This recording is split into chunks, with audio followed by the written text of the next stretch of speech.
Oke, jumpa lagi dengan saya, Vicky Nahak. Menyapa Bapak Ibu, masyarakat Kabupaten Belu pencinta grup politik Belu News pada pagi hari ini. Sebelum kita mulai live dan isi dan tema live saya pada pagi hari ini, saya mengucapkan selamat hari Minggu bagi Bapak, Ibu, saudara-saudara sekalian. Semoga berkat Tuhan selalu melimpah bagi keluarga, Bapak, Ibu, dan seluruh lapisan masyarakat Kabupaten Belu.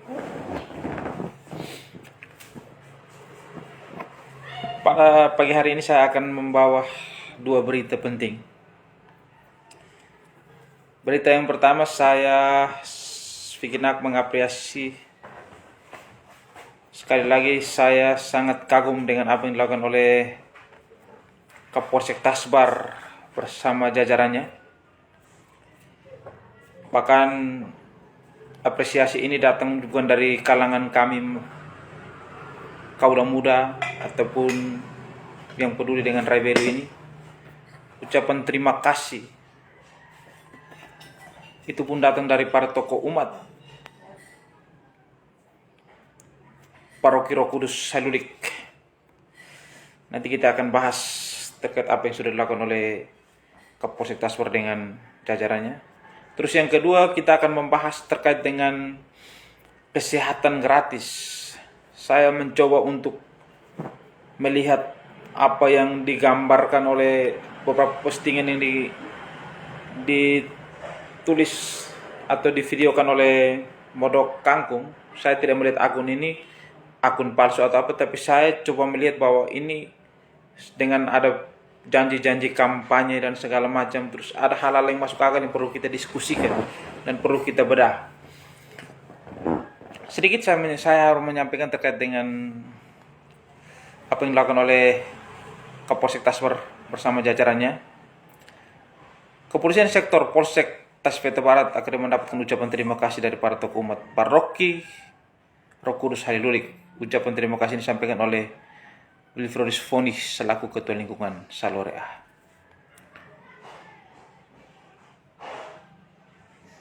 Artinya ada hal-hal positif di bulan Maria ini.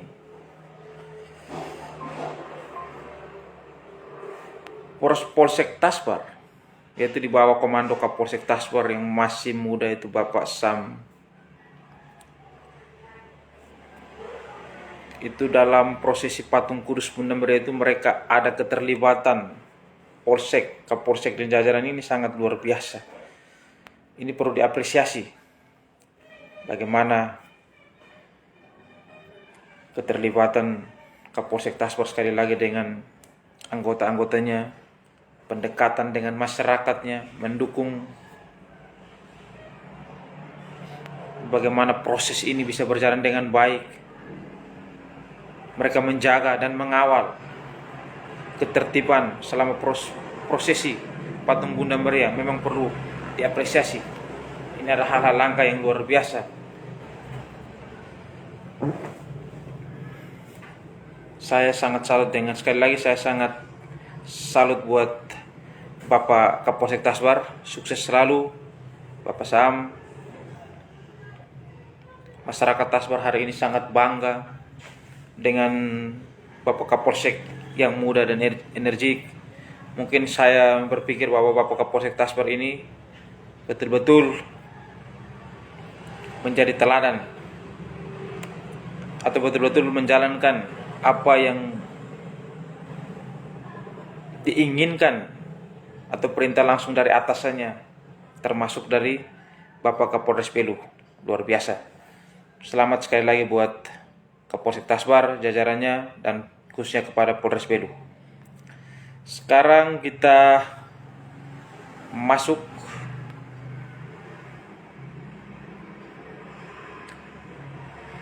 terkait dengan kesehatan gratis. Kesehatan gratis ini saya coba mendengar sedikit ya. Silakan Bapak Ibu atau kaula muda aktivis yang ingin bergabung dalam live saya terkait ini hal yang sangat menarik. Jadi kita bahas terkait dengan kesehatan gratis. Coba saya membuka sedikit rekaman suara ya. Yang waktu Janji-janji masyarakat Beru yang saya hormati.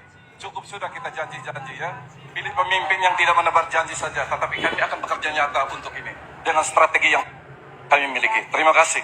Baik, terima kasih. Kadang berbicara itu gampang tanpa mengetahui kenyataan APBD, struktur APBD itu seperti apa. Kita pakai metode fee for service untuk menghemat anggaran.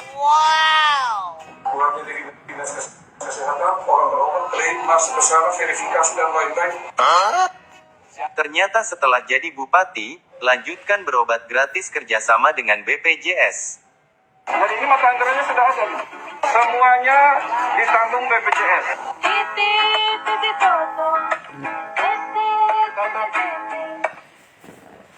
ini adalah sedikit. Tunggu, saya mengajak teman untuk bergabung.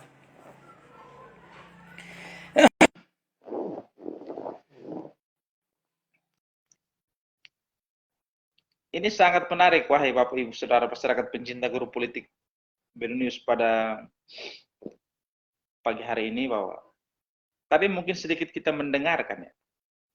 Atau mungkin lebih serunya lagi apabila kita mendengarkan ketika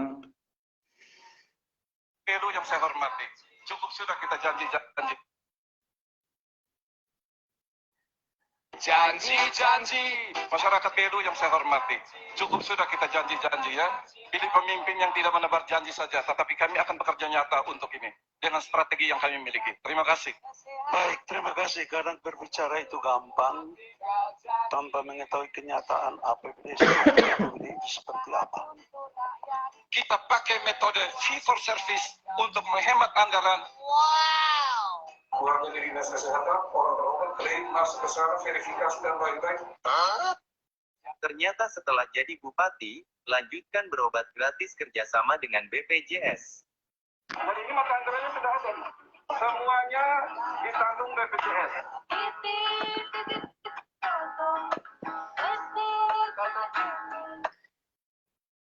sedikit saya baca terkait dengan Moro Kangkung ya.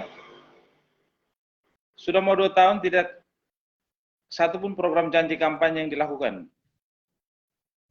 Selamat pagi, Saudara Feros. Hai, hormat. Selamat pagi, selamat hari Minggu. Selamat hari Minggu, Adik. Adik, ini mungkin sedikit mungkin tadi Adik Feros sudah mengikuti ini tema live pada pagi hari ini, yaitu mungkin kita bahas terkait dengan kesehatan gratis.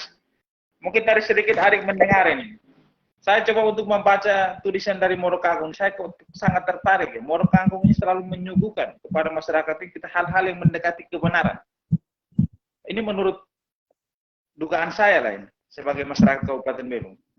Contoh seperti tadi, 3 jam yang lalu, ada bahasa yang mengatakan sudah mau 2 tahun tidak ada satupun program janji kampanye yang dilakukan berobat gratis pakai KTP. Itu ternyata hanya bualan saja. Dulu saat kampanye bilang berobat gratis pakai KTP, seperti Malaka punya. Uang simpan di dinas kesehatan, orang sakit masuk rumah sakit, lalu verifikasi dan dinas kesehatan membayar tujuannya supaya hemat anggaran. Yang terjadi sekarang adalah berobat gratis kerjasama dengan BPJS, pakai mata anggaran lama yang dilanjutkan saja setiap tahun bayar iuran ke BPJS besar 30 miliar rupiah. Orang tidak sakit, uang buang percuma. Janji lain buat lain, bangga lagi. Artinya ini adalah coba dari kacamata Adik Feros, saya perlu sampaikan kepada pemirsa Indonesia bahwa Saudara Feros ini adalah pernah menakodai satu organisasi besar, yaitu organisasi PMKRI cabang Kabupaten Belu. Beliau adalah sekarang juga fokus untuk memperjuangkan hak-hak masyarakat kecil yang tertindas karena ketidakadilan. Mungkin melihat hal ini mungkin dari kacamata Adik Feros bisa mungkin memberikan sedikit pencerahan di hari Minggu ini kepada Bapak Ibu yang lagi mungkin nyantai-nyantai sudah pulang dari gereja, mungkin lagi santai-santai di depan layar-layar Facebook. Mungkin mereka melihat sementara kita live ini, mungkin sedikit mungkin Adik memberikan dari kacamata Adik Arik melihat fenomena ini seperti apa terkait dengan janji katanya dulu menggunakan KTP tapi realitanya kita kerjasama dengan BPJS. Apakah tidak sama dulu seperti pemimpin yang kali lalu kalau menggunakan BPJS? Baik, Abang Fikri, terima kasih. Pertama, selamat hari Minggu juga ya untuk seluruh lapisan masyarakat Kabupaten Belu.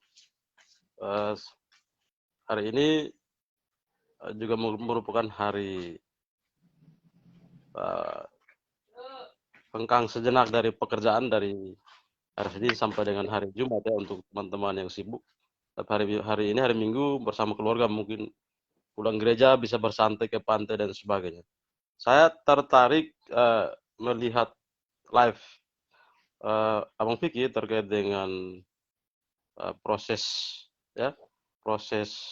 kepemimpinan pemimpin saat ini dengan program-program yang sudah dijanjikan. Salah satunya adalah terkait dengan pengobatan gratis. Kalau saya tidak salah itu beberapa bulan kemarin saya coba memposting beberapa pernyataan di status terkait dengan optimalisasi kesehatan gratis atau pengobatan gratis yang kemudian merujuk pada instruksi Presiden 01 tahun 2011 kan, 2012. Nah, ini artinya bahwa sistem penganggaran yang dialokasikan untuk pengobatan atau kesehatan gratis yang saat ini dilakukan oleh pemerintah Kabupaten Belu, saya kira itu juga merupakan bukan menjadi sebuah prioritas lagi atau bukan menjadi sebuah visi misi yang kemudian menjadi acuan untuk seorang kepala daerah untuk menjalankan prioritas visi misinya, tapi itu sudah instruksi Presiden, maka mau tidak mau harus tanpa diminta pun mau tidak mau anggarannya harus dialokasikan sesuai dengan kebutuhan daerah, sesuai dengan letak daerah terkait dengan pengobatan gratis atau terkait dengan kesehatan gratis yang dialami oleh masyarakat daerah yang bersangkutan, dalam hal ini di daerah Kabupaten Belu. Nah, memang ada beberapa hal yang sering kita temukan sedikit janggal di lapangan terkait dengan pengobatan gratis ini, karena kalau kemudian begitu banyak dana yang dialokasikan ke BPJS untuk penanganan kesehatan gratis, maka menurut kita itu ada investasi atau membuat dana mati, ya. Dan kemudian kan kita tidak tahu kan berapa banyak orang di daerah Kabupaten Belu atau berapa banyak masyarakat di Kabupaten Belu yang nantinya sakit, tapi jumlah alokasi anggaran yang begitu besar, apakah bisa memungkinkan untuk mengakomodir semua masyarakat Kabupaten Belu yang sakit? Dan bicara soal sakit ini kan musiman, belum tentu serentak seluruh masyarakat Kabupaten Belu itu sakit dan plot anggaran yang dialokasikan bisa dipakai secara langsung. Karena kalau kemudian sakit hanya musiman dan hanya orang-orang tertentu saja, ini kan alokasi anggaran yang sudah dialokasikan kan kita bisa masuk kategori bahwa mubazir begitu. Nah, akhirnya mematikan semua pembangunan aspek-aspek lain yang ada di Kabupaten Belu. Apalagi soal tunggakan BPJS ini kan kita juga mendapat beberapa informasi di lapangan bahwa tidak semua menggunakan KTP sebagai alat untuk berobat gratis. Karena ada beberapa informasi yang kita temukan itu adalah mereka yang katanya masih memiliki tunggakan BPJS itu juga katanya harus dibayar dulu tunggakannya, baru bisa menggunakan KTP. Itu yang kita temukan di lapangan ya, berdasarkan cerita-cerita di lapangan dari masyarakat kecil. Nah, harapan kita adalah ini jangan sampai betul-betul terjadi, karena kalau kemudian terjadi maka akan ada kerugian keuangan negara di sana. Abang Fikri, terima kasih. Ya, saya sependapat dengan ini Arik Feros. Yang saya mau tekankan ini artinya bahwa kampanye mengatakan bahwa cukup menggunakan KTP, betul tidak? Mhm. Yang pertama. Tapi pada saat mau launching, buntutnya sudah kerjasama lagi dengan BPJS. Terus yang menjadi pertanyaan saya, kalau dana yang digunakan kurang lebih ini 30 miliar, artinya tiap bulan itu pemerintah daerah menyetornya kepada ini pihak BPJS kurang lebih 2 miliar lebih. Betul tidak? Anggarannya. Betul. Pertanyaan saya sama seperti Adik Feros. Namanya penyakit ini musiman. Terus bagaimana kita mengukur bahwa orang ini sakit tiap bulan harus store ke BPJS sekian miliar? Kok bisa Ya, dikelompokkan seperti begitu? Ini menjadi satu pertanyaan. Nah, tolong Bapak Ibu masyarakat kabupaten mari sama-sama kita mengkajinya. Apa betul setiap bulan orang sakit itu dia menghabiskan uang store ke BPJS sekian 2 miliar lebih sekian? Apakah orang sakit sesuai dengan begitu? Setiap bulan itu pasti. Ataukah target ini? Ini menjadi satu pertanyaan. Karena tidak mungkin setiap bulan tuh angka orang berobat itu sama seperti bulan ini misalnya. Bulan depan apakah dia sama? Ini juga menjadi pertanyaan saya. Ini minta maaf, ini kerjasama seperti apa? Apakah semacam kontrak? Minta maaf, kami sebagai masyarakat saja harus menduga ini jangan sampai sistemnya kontrak. Mau orang berobat sekian-sekian tapi setiap bulan harus store-nya sekian. Betul tidak? ya artinya begini Bang Vicky, ya validasi atau verifikasi data terhadap orang-orang sakit atau masyarakat yang sakit itu harusnya menjadi acuan utama untuk mengkalkulasi sistem penganggaran atau sistem pembayarannya. Karena misalkan kalau kita alokasikan 1 tahun dengan jumlah 30 M, ya, pemerintah mengalokasikan dana per tahun 30 M dan diberikan dalam bentuk itu ada kurang lebih 2 M lebih. Nah, 2 M lebih ini apakah betul dalam 1 bulan itu dengan dana sekian besar bisa dihabiskan oleh orang yang sakit di Kabupaten Belu? Nah, kalau kemudian tidak sampai orang yang sakit, kalau kemudian tidak sampai dengan jumlah dana yang ada, maka ada sebagian dana itu bisa kita katakan ya mubazir begitu. Lalu seperti tadi kita juga bisa menduga bahwa ada MOU secara tertutup antara pemimpin saat ini dengan BPJS, atau mungkin juga kita bisa menduga bahwa ada sistem bagi-bagi fee terkait dengan sistem penganggaran yang berkaitan dengan pengobatan atau penanganan kesehatan gratis ini. Karena kalau sampai terjadi fee atau MOU, maka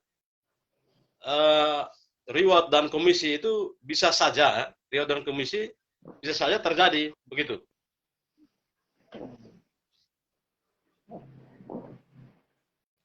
Ini yang menjadi maksudnya supaya jangan ketika kita, kenapa saya tertarik dengan membahas terkait dengan kesehatan gratis ini?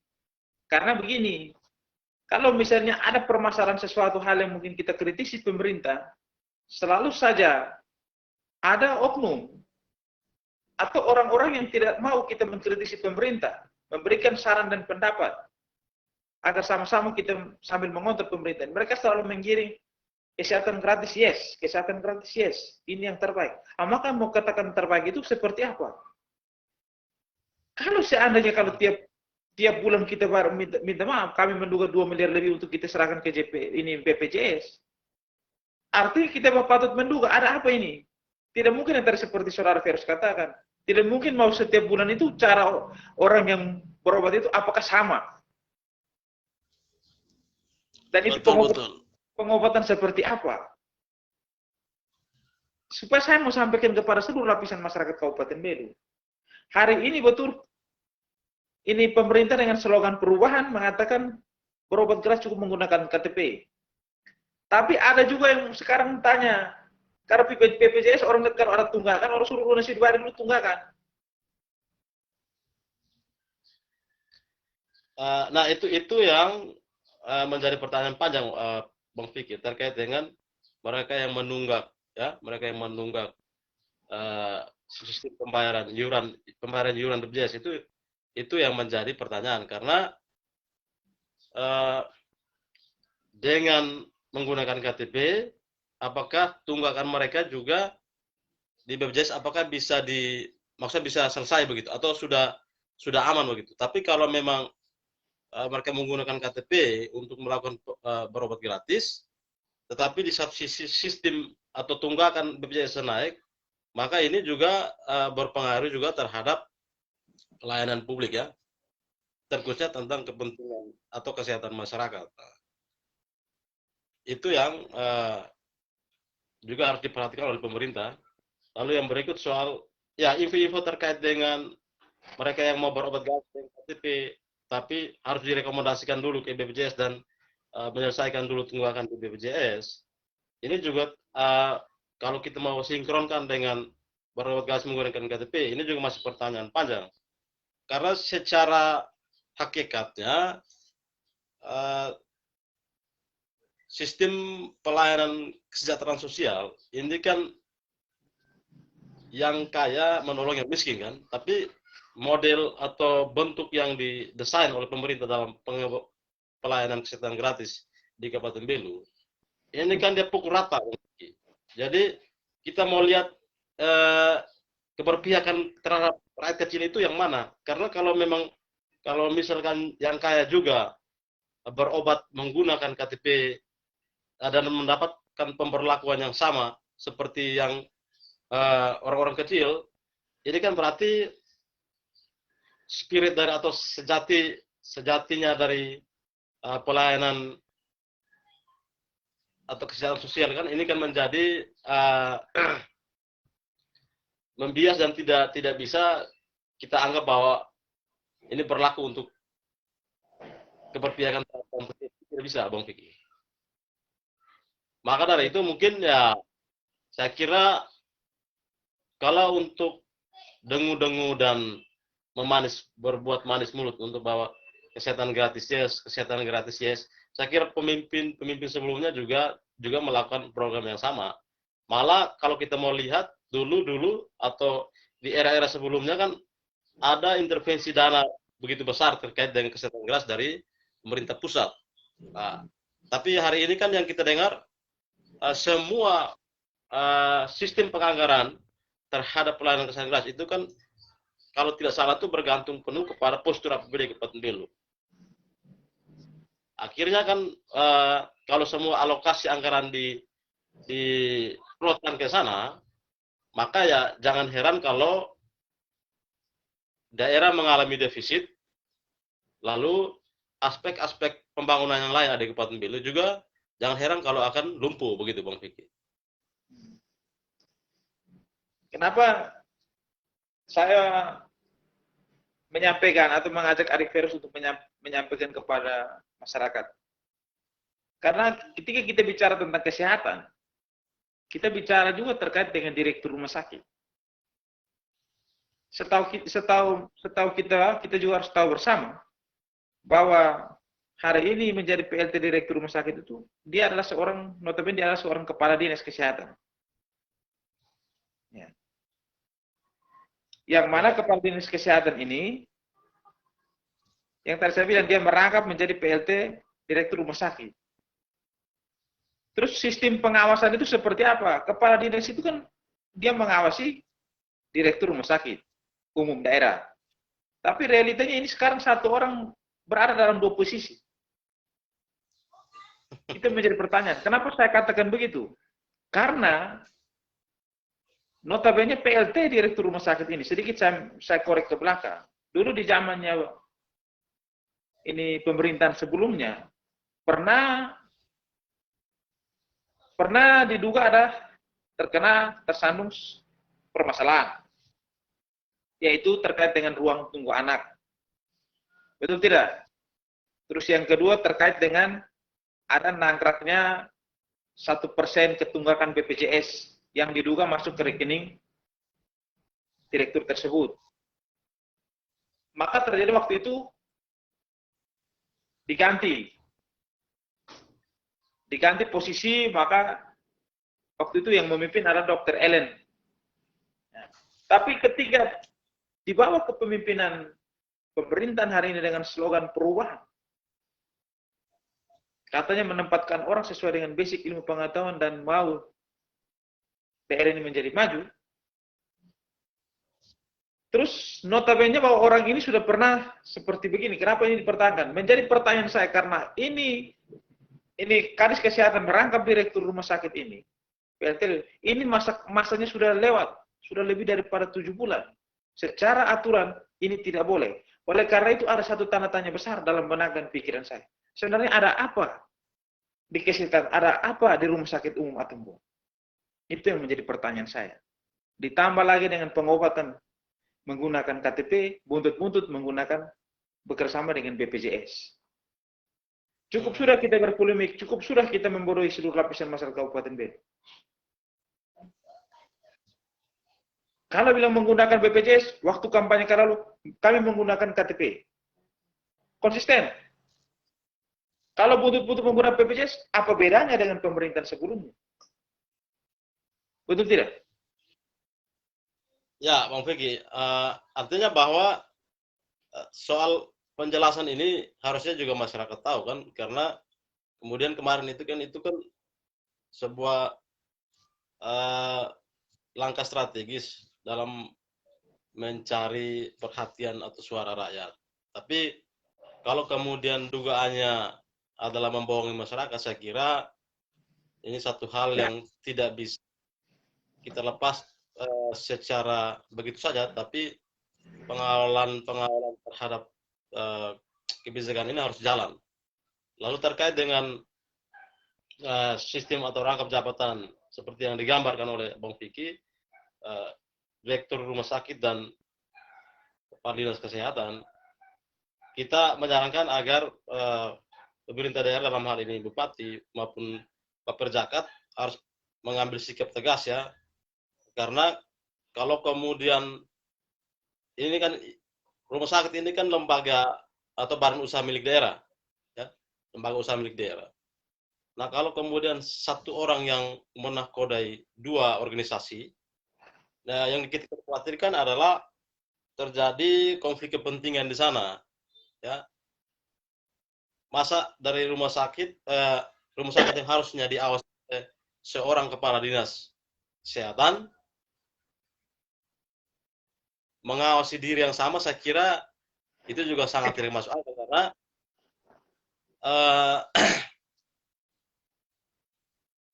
ini lucu juga, maksudnya agak keliru, agak riskan karena itu Bang Vicky. Kan yang mengawasi rumah sakit umum ini kan nanti direktur nanti kan dinas kesehatan, kepala dinas kesehatan. Nah kan tidak mungkin kepala dinas kesehatan mengawasi direktur rumah sakit dan objek yang sama atau orang yang sama. Maka dugaan kuat kalau konflik interest itu bisa terjadi, ya bisa. Nah, rekomendasi atau harapan kita adalah Bupati atau Baperjakat segera membuka pelelangan atau segera merekomendasikan orang baru untuk menduduki jabatan tersebut. Apalagi seperti yang disampaikan Bang Vicky bahwa direktur ini atau yang bersangkutan ini punya track record yang cukup tidak baik terkait dengan pengelolaan keuangan yang ada di rumah sakit umum Atambua. Lalu dengan durasi jabatan yang begitu lama, yang kemudian tidak sinergi dengan aturan yang ada, itu juga harus secepatnya dilihat sehingga tidak terkesan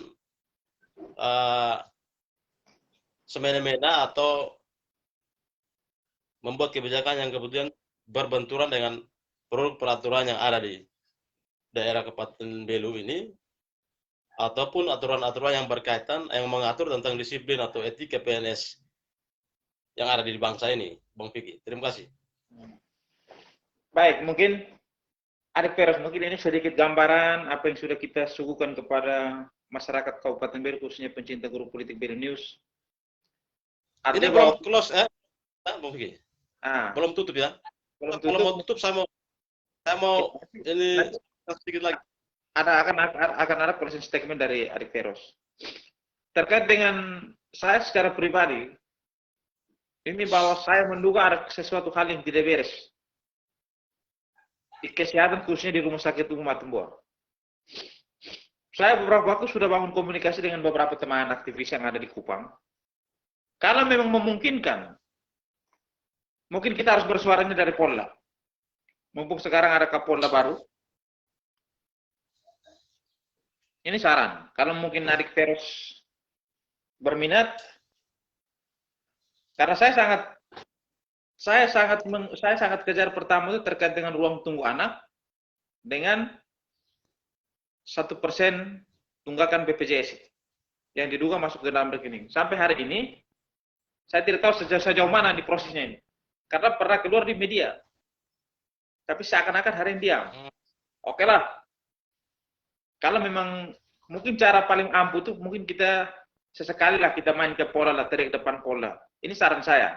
Tapi saya mengajak Adik Feros, sebelum kita nanti sampai ke sana gabung bersama dengan teman-teman aktivis yang lain, mungkin sebelum tanggal 28 Oktober ini, mungkin kita turun untuk kemanusiaan terkait dengan haknya masyarakat kecil berupa JPS. Tapi nanti besok baru kita diskusi, tapi momen ini kita bahas terkait dengan ini kesehatan. Baik Adik, sebelum saya tutup, mungkin Adik Feros mau menyampaikan sedikit sambil saya minum air. Jelaskan sambil saya minum air. Baik.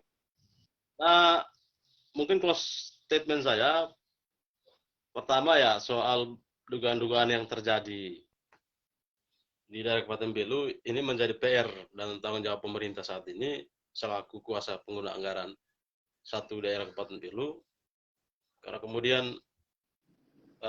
dana-dana atau anggaran yang digunakan kalau kemudian keluar daripada pembangunan daerah ini atau kita duga menguntungkan 1-2 kelompok orang saja atau menguntungkan koloni-koloni tertentu, menjadi perhatian khusus untuk lebih serius untuk pengawalan terhadap penggunaan anggaran dalam rangka mewujudkan pembangunan yang ada di area Kabupaten Belu. Ini menjadi penting untuk dilihat oleh pemimpin saat ini, atau karena kalau kemudian penganggaran yang ada di area Kabupaten Belu dan sistem penggunaannya betul-betul berdampak demi kepentingan daerah dan kepentingan masyarakat Belu pada umumnya, maka itu kan pasti baik. Lalu yang berikut terkait dengan penumpukan atau rangkap jabatan yang terjadi di OPD-OPD yang ada di Kabupaten Belu, itu juga menjadi perhatian serius kepada pemimpin saat ini, sehingga kalaupun ada SDM-SDM di birokrat yang mumpuni, yang berkompeten, ya diambil dan direkomendasikan untuk memimpin OPD-OPD yang masih kosong, yang kemudian kita lihat masih ada penumpukan rangkapan jabatan di sana. Nah, yang berikut yang paling yang mau saya sampaikan lagi adalah terkait mungkin sedikit di luar agenda diskusi soal beberapa kejanggalan yang saya temukan di lapangan. Ya, kemarin kita coba turun bagi bantuan di masyarakat di desa-desa, lalu kita berupaya untuk bawa bentuk lagi kelompok tani, tapi ada beberapa pernyataan yang kemudian disampaikan oleh beberapa ibu-ibu terkait dengan bantuan 7,5 juta yang katanya dulu pernah diminta KTP-nya untuk dikasih bantuan, tetapi sampai dengan hari ini bantuannya tidak pernah tiba dan tak kunjung datang. Nah, hal inilah yang kemudian membuat kita sedikit mengalami kendala, padahal niat kita baik. Mereka yang belum terakomodir di dalam kelompok pemberdayaan, kita minta untuk bisa, kan begini, kan ada bantuan banyak dari kementerian yang bisa dipakai untuk satu masyarakat yang ada melalui kelompok pemberdayaan. Tapi ketika kita bermaksud untuk menyampaikan niat baik ini, yang keluar bahasa adalah seperti itu. Jangan sampai kami dibohongi lagi nih Om Feros, karena kami dulu pernah diambil KTP, lalu dijanjikan untuk dikasih uang sebesar 7,5 juta untuk pemberdayaan kelompok. Tapi sampai hari ini bantuannya tidak sampai. Nah, ini akhirnya niat baik kita untuk menghimpun mereka dalam kelompok mengalami stagnan karena itu. Yang keluar adalah uang ada dulu atau barang ada dulu kami kumpul KTP, Om Peros. Nah ini yang juga mungkin menjadi perhatian serius ya. Kalau kemudian pernah terjadi demikian, maka tolong KTP yang sudah dikumpulkan dan dijanjikan untuk diberikan bantuan 7,5 juta itu segera dieksekusi. Karena nanti ada lembaga lain seperti kementerian punya niat untuk membantu, akhirnya harus mengalami stagnan seperti begini. Ada, itu orang-orangnya ada, nanti kita bisa turun dan kita investigasi mereka, dan bisa juga nanti kita langsung live dengan mereka. Karena waktu itu memang saya rencana, karena memang situasinya memang tidak memungkinkan, sehingga akses untuk live agak susah. Tapi akan kita agendakan untuk mereka-mereka yang menjadi korban tersebut, itu ketemu dan kita bisa live, sehingga publik juga bisa tahu dan tidak ada anggapan bahwa kita ini mengumbar-umbar sesuatu yang tidak jelas begitu. Terima kasih Bang Vicky. Ya. Jangan lupa untuk besok kita diskusi terkait JPS, terkait pergerakan menjelang Sumpah Pemuda. Saya secara pribadi mengundang adik mereka untuk bergabung dalam misi memperjuangkan hak masyarakat kecil. Baik, terima kasih. Terima kasih Erik Feros.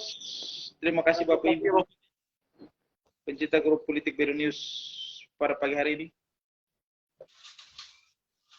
Saya Vicky Nahak akan selalu ada untuk masyarakat ketika masyarakat membutuhkan. Saya Vicky Nahak berjanji pada Bapak Ibu masyarakat Kabupaten Belu, kepada tanah leluhur saya akan berjuang, saya akan bersuara, saya tidak perlu yang namanya materi, atau saya tidak perlu untuk dibayar. Karena jelas saya ada di Kabupaten Belu sini, saya cinta akan Belu ini, saya cinta akan rakyat Kabupaten Belu. Ketika sesuatu hal yang menurut kami bahwa itu tidak benar, sudah sepatut dan selayaknya untuk kami suarakan. Dari sudut kota Belu, dari tempat kos-kosan saya Vicky Nahak mengakhiri live. Selamat pagi, Tuhan memberkati kita di hari Minggu yang